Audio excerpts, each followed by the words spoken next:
Today we're going to continue discussing the laws of Shabbat and the 39 principal works which are prohibited on the Shabbat. Next on our list is grinding. In the days of old, they took the wheat and ground it down into the flour.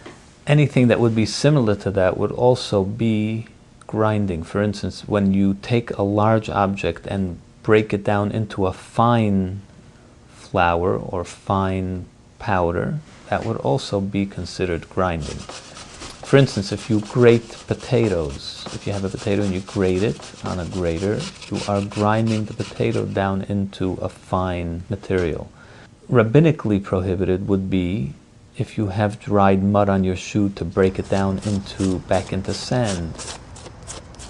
You may, however, for instance, cut vegetables into small pieces, although not very, very tiny pieces, but you can cut them into slice vegetables into small pieces, and that would not be considered grinding. That's okay to do on Shabbat.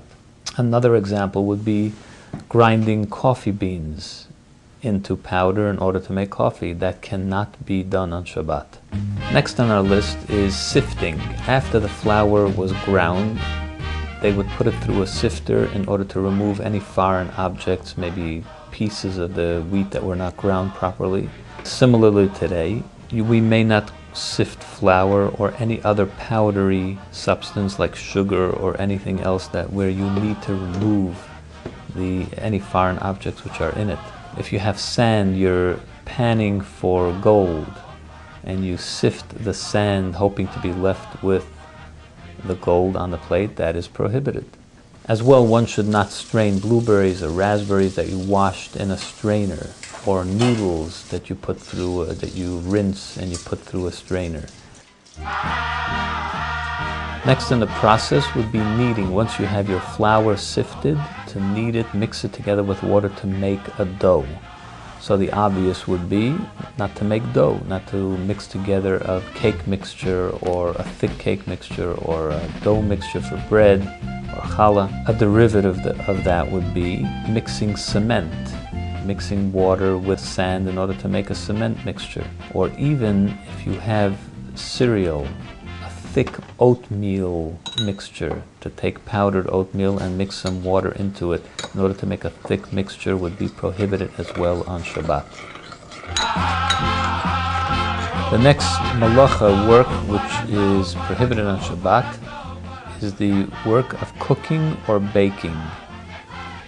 Obvious. In the time of the temple, they would cook the dyes which were needed to dye the cloth. So cooking is prohibited, baking is included in cooking.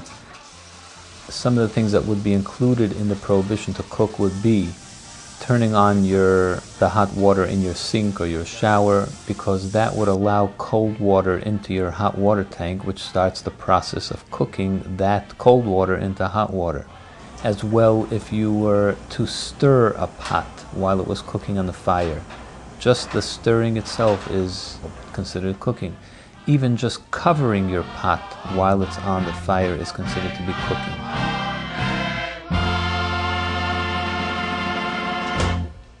Other forms of cooking would be not only on a fire, but a microwave oven would also be prohibited on Shabbat. Or even cracking an egg on the sidewalk and on a hot day would also be considered cooking. Making toast on Shabbat would be prohibited.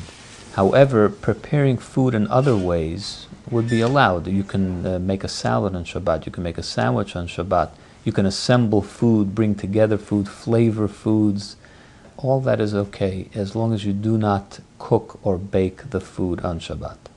What should be done is a fire is left on, a pot of hot water or other foods, whatever it is that you would like to eat during Shabbat, is left on the fire and then can be removed and eaten during the Shabbat. There is no prohibition to eat hot food, to enjoy hot food on Shabbat, only that you can't set it on the fire to heat on Shabbat. But if it's there from before, you may use it during the Shabbat.